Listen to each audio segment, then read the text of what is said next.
Ravi de vous retrouver, chers téléspectateurs, et bienvenue dans cette nouvelle édition dans votre émission hebdomadaire, votre fenêtre sur le monde culturel bibliothèque. Comme vous savez, pendant cette édition, on essaye de jeter un coup d'œil sur les dernières productions culturelles, intellectuelles qui sont apparues sur la scène égyptienne. En fait, aujourd'hui, j'ai deux œuvres très importantes. Premièrement, il s'agit de cette œuvre intitulée « Les secrets et les bases de l'écriture hiéroglyphique » et toujours une autre œuvre intitulée « Les caractères et les bases de l'écriture hiératique ». Donc, ce sont deux œuvres composées par Abdelrahman Abou Zeid. C'est un chercheur dans le domaine de l'archéologie.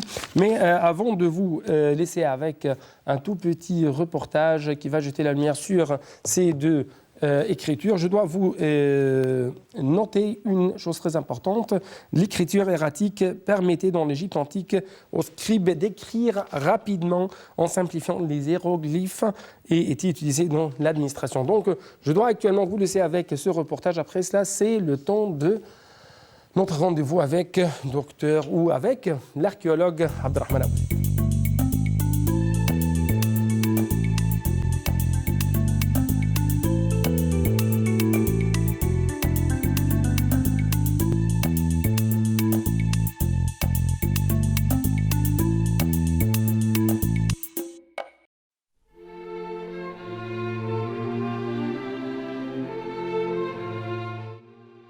Le système linguistique de n'importe quel peuple se compose de deux éléments essentiels qui se complètent, le système phonétique et l'écriture. Les anciens Égyptiens ont inventé un moyen de communication capable de traverser le temps et l'espace. Il s'agissait du premier moyen de communication humain. L'écriture a ainsi vu le jour. À l'époque, les symboles reflétaient les pensées de l'homme et non sa voix. L'homme a ensuite fait son possible pour que chaque symbole corresponde à un seul son. Il a pu ainsi former de nombreux symboles inspirés de la nature. Leur nombre dépassait les 1000. Le premier alphabet qui parle comme l'homme est l'alphabet de la nature égyptienne. De nombreuses personnes se sont interrogées comment un système écrit formé de 1000 symboles interagit avec un système alphabétique. C'est ici qu'apparaît le génie des Égyptiens qui ont compris il y a plus de 7000 ans que le système alphabétique est un principe et non pas un nombre. Tant que le principe alphabétique est présent, le nombre de symboles devient d'une importance secondaire, peu n'importe le nombre. L'ancien Égyptien n'a jamais commis la faute d'abréger la forme des lettres inspirées de la nature dans son système principal d'écriture, car il était convaincu que cette forme fait partie de l'harmonie de la nature. Il a fait cette abréviation pour une écriture facile et rapide dans des systèmes parallèles au principal système de la nature. Le premier de ces systèmes est l'écriture hiératique, dans laquelle nous voyons l'abréviation de la forme générale des symboles en écriture facile sur les papyrus. L'ancien Égyptien a gardé la plupart de ses réalisations scientifiques dans des textes rédigés avec cette écriture. Ce système abrégé de la forme traditionnelle des symboles à travers lequel l'image s'est transformée en une écriture d'une forme spéciale a aidé l'Égyptien à créer le principe de l'accord linguistique alphabétique, c'est-à-dire l'alphabet convenu et accrédité. La plupart des peuples ont acquis ce principe linguistique écrit, vu son importance à former l'alphabet. Au début, le symbole était clair, à travers son image naturelle connue de tout le monde. Mais après l'abréviation et la perte par le symbole de sa forme naturelle, il était indispensable de se mettre d'accord sur la nouvelle forme d'écriture de chaque alphabet pour communiquer. Malgré toutes les difficultés par lesquelles il est passé à travers les époques, comme l'effacement et la destruction de ses grandes réalisations scientifiques, il a toujours résisté à garder son identité. Le livre intitulé « Les caractères et les principes de l'écriture hiératique » relate une des plus importantes étapes de l'évolution de l'écriture humaine.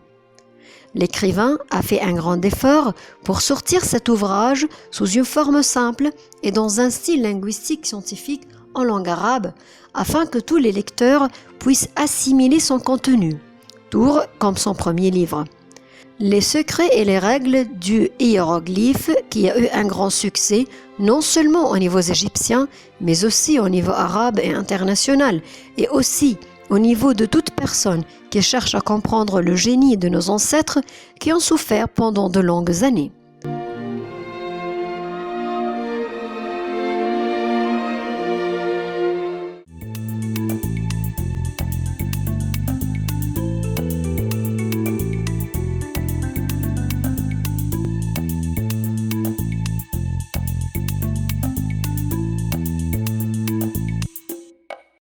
Donc de retour au studio avec notre Abdelrahman, notre invité Abdelrahman Abouzeid, notre archéologue dans le domaine de l'égyptologie. Vous êtes toujours bienvenue sur NAL TV International. أهلا بك يا فندم في قناة studio de NAL TV International. Et vos œuvres et vos écritures majestueuses, les secrets et les règles de la hiérographie et les traits et les bases de l'écriture hiératique, ce sont deux livres si importants et sont reliés ensemble.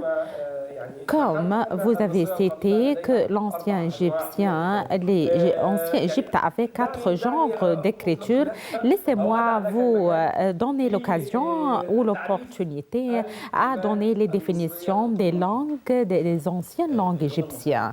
L'ancienne langue égyptienne, il y avait quelque chose qui est diffusé d'une façon très forte, que la langue hiéroglyphique, c'est la langue égyptienne, non, c'est la hiéroglyphie, c'est l'écriture complète pour le signe, c'est le dessin complète sur les murs, le dessin de l'oiseau, de l'homme, le hiératique, c'est une simplification pour la langue et il y avait l'écriture copte avec une langue égyptienne ancienne mais avec des traits latines et avec des traits grecs. Et la langue copte, c'est la langue, c'est l'ancienne langue égyptienne dont on prenait le nom de l'Égypte. Non, le nom de l'Égypte est du mot Kipt, c'est-à-dire l'inondation. Et il y avait plusieurs points de vue. Il y avait la terre de l'inondation et il y avait Aptek et Égypte. Et le copte, c'est l'Égypte et le copte également. Il y avait beaucoup de gens qui comprennent faux que le copte, c'est les chrétiens. Non, c'est le copte, c'est l'égyptien. Je suis copte égyptien et copte musulman ou copte chrétien. Mais copte, c'est-à-dire égyptien, il est lancé ou il est pour les deux religions.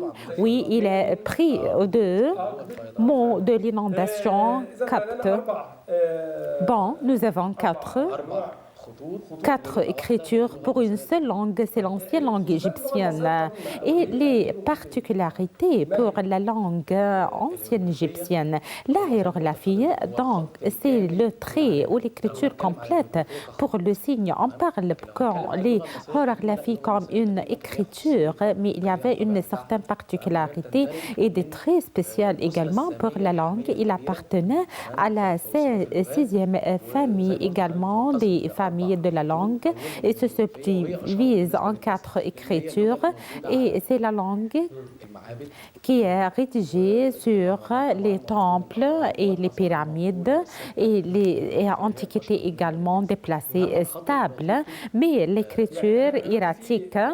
Bon, maintenant, il y avait sur l'écran une image concernant l'écriture hiéroglyphique. Oui, c'est la pierre du Rachid. Il était depuis la campagne française en 1894. Il y avait un des soldats qui s'appelle Richard qui avait trouvé cette pierre et cette pierre a été déplacée en France et après on a émis des manuscrits pour les autres temples autour du monde. Bartholoméus également, ses remerciements et bénédictions pour le roi des prêtre qui se trouve dans le temple, il s'est rédigé par deux langues.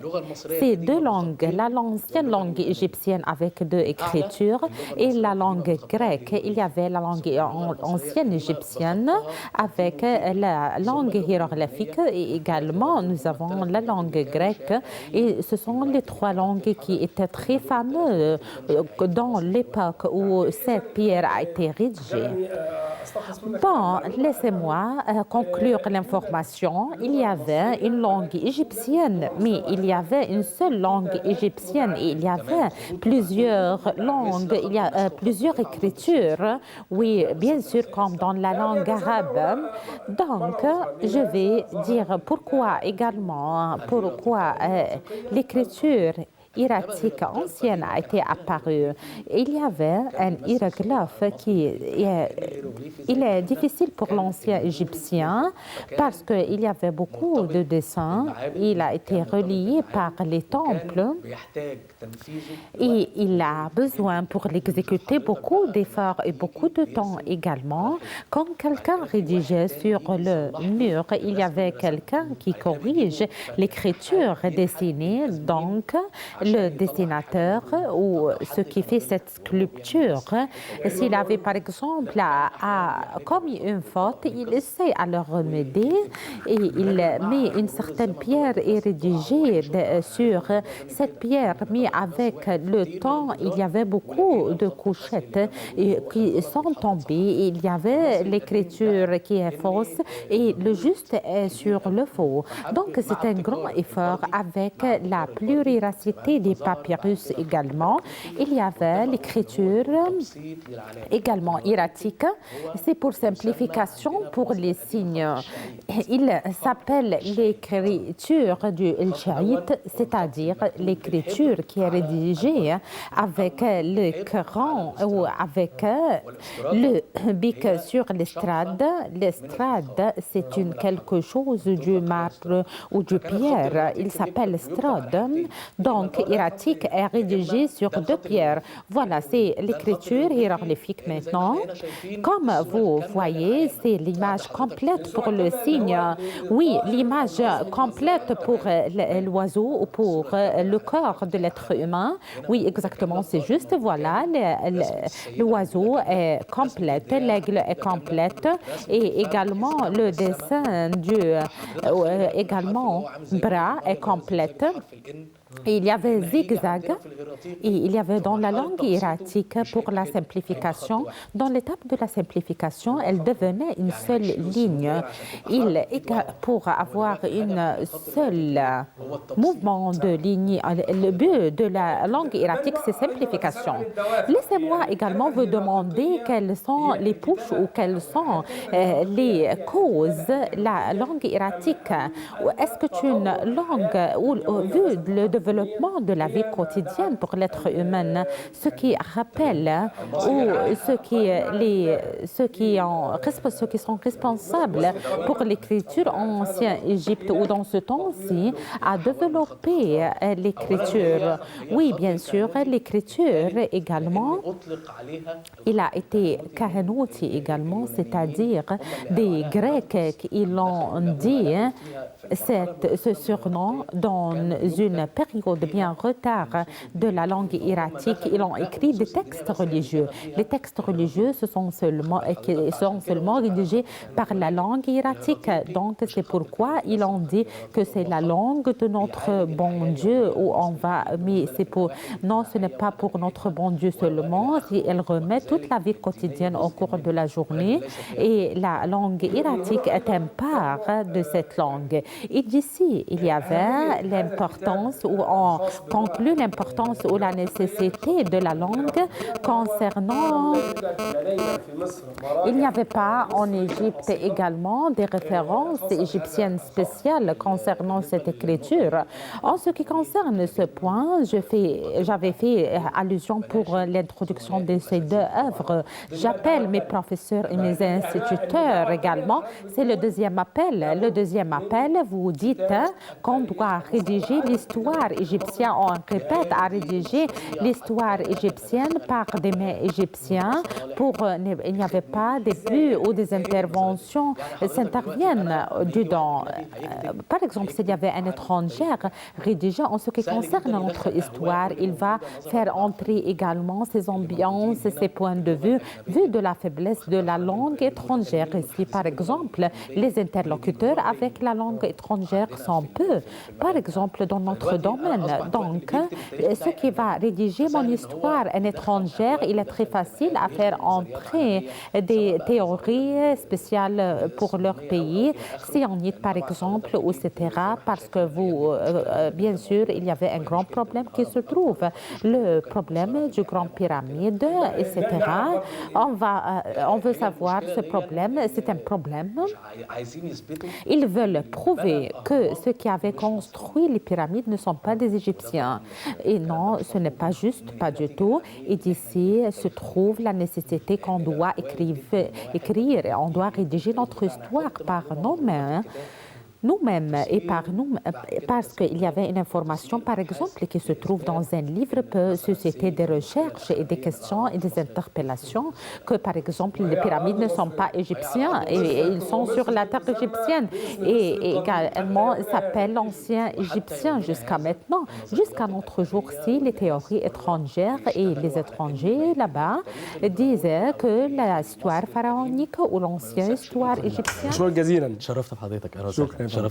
Donc, c'était tout pour cette édition, chers téléspectateurs, ou avec plus de précision, c'était tout pour cette rencontre. Et actuellement, je dois vous laisser, chers téléspectateurs, avec un reportage sur un des lecteurs qui va nous parler d'un livre qu'il a lu.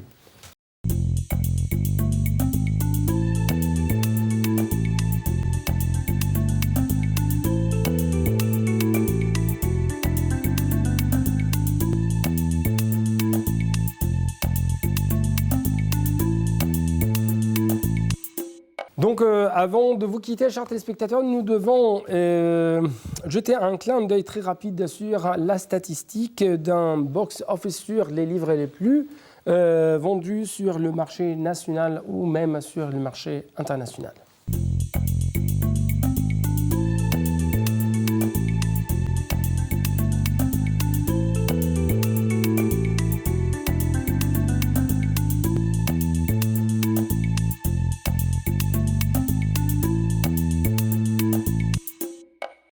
النهارده هنتكلم عن كتاب اسمه حكايات زمان. الكتاب ده بيحكي عن تاريخ وعن فترة. Aujourd'hui, nous allons parler d'un livre intitulé Des histoires d'autrefois. Ce livre traite de l'histoire et d'une belle période sous forme de roman. Le livre est intitulé Des histoires d'autrefois. Il aborde une période de l'histoire de l'Égypte. Il y a eu la dynastie fatimide, puis l'époque moderne de Mohammed Ali. Ce qui est amusant, c'est qu'en lisant le livre, nous avons le sentiment de marcher dans la rue d'El Mu'izz el-Din al-Fatimi. C'est comme si nous étions accompagnés d'un guide touristique qui décrit l'architecture. L'auteur, Maïsal Salakawi, a traité le sujet du livre d'une manière simple. Elle a capté ses œuvres sous forme d'images rares. La personne qui regarde ces images découvre qu'elles remontent à une histoire lointaine racontée dans des récits. Elle aborde l'État fatimide et ses monuments qui existent jusqu'à nos jours. Cet État a succédé à Amr ibn al-As qui a construit la ville d'El-Fustat. Le livre aborde la construction de 4 villes, dont celle d'El-Fustat sous la dynastie abbasside qui a pourchassé les califes omeyyades et a voulu les anéantir. Ils ont construit au nord d'El-Fustat. Le livre aborde la construction de 4 villes, dont celle d'El-Fustat. Sous la dynastie abbasside, qui a pourchassé les califes omeyyades et a voulu les anéantir. On a construit une ville au nord d'El-Fustat et lui a donné le nom d'Al-Askar. Ibn Touloun, quant à lui, a construit la ville d'Al-Qata'a. Cette ville a pris ce nom parce que Ibn Touloun a pris un morceau de terrain et l'a donné à ses parents et ses proches pour y faire des constructions et s'y installer. C'est pourquoi ce terrain a pris le nom d'Al-Qata'a. Vient ensuite la dynastie fatimide, fondée par Gawhar al-Saqili, qui a construit le Caire où Al-Mu'izz au nord d'Al-Fustat. Elle s'étendait sur une superficie de 340 fedans. Ensuite, elle s'est étendue jusqu'à 400 fedans, environ entourée de hauts murailles. Actuellement, il ne reste que le quart de la ville, avec Bab el-Nasr et Bab Zouéla, qui sont un patrimoine. Si nous regardons la rue d'El-Mu'izz el-Din, nous allons découvrir l'histoire de cette ville. Après la construction de cette ville, Gawhar al-Saqili a construit aussi la grande mosquée, intitulée Al-Azhar. Lorsque la construction était terminée, Al-Mu'izz est venu du Maroc pour s'y installer. Il a aussi amené les dépouilles de ses fils et les a enterrés dans la ville. C'est un patrimoine documenté avec des images historiques et rares. Nous considérons que ce livre est une référence historique pour tous ceux qui veulent lire et se cultiver. Passionné de cette magnifique civilisation, qui est la civilisation de l'Égypte, l'écrivain appelle les jeunes à en prendre connaissance. Pour connaître une civilisation, il faut lire son histoire. Elle a abordé cette époque historique et l'a présentée sous forme de récit. Elle s'est arrêtée devant chaque image, comme les parcs d'Al-Azbakiya et d'Al-Urman, et comment étaient les villes. Nous pouvons passer rapidement sur quelques informations. Prenons le quartier de Choubra. D'où est venu ce nom? Nous découvrons que ce nom est dérivé du terme Gabro, qui est dérivé de l'ancienne langue copte, qui signifie la place haute ou le sommet. Choubra était une île dans le Nil. Elle s'est rapprochée de la rive. Elle s'est rattachée à d'autres endroits, formant le quartier de Choubra, qui est donc un terme dérivé du copte Gabro. Beaucoup parmi nous ne prêtent pas attention et ne cherchent pas à connaître le sens de ce terme. Le livre explique aussi le terme que nous répétons tous, bariza, qui veut dire 10 piastres. D'où est venu ce terme? À l'époque ottomane, lorsque Saïd Pacha était gouverneur d'Égypte, la monnaie devait porter le nom du sultan. C'était un décret. Cette monnaie était en or ou en argent. Saïd Pacha a voulu frapper la monnaie en son nom.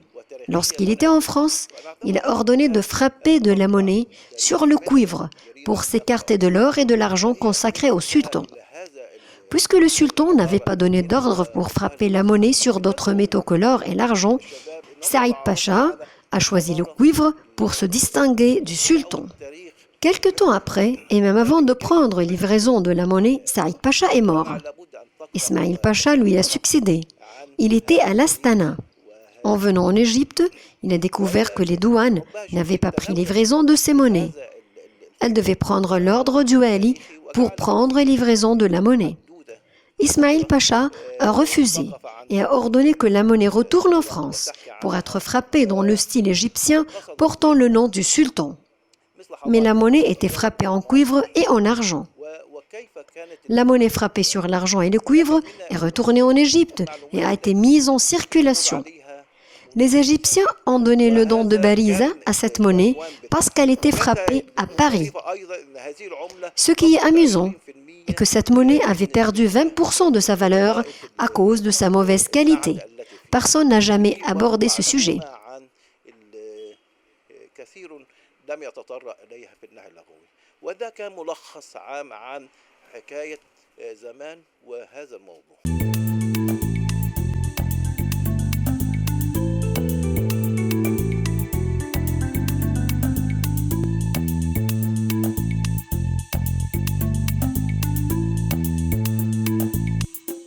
Donc, avant de vous quitter, chers téléspectateurs, nous devons jeter un clin d'œil très rapide sur la statistique d'un box-office sur les livres les plus vendus sur le marché national ou même sur le marché international.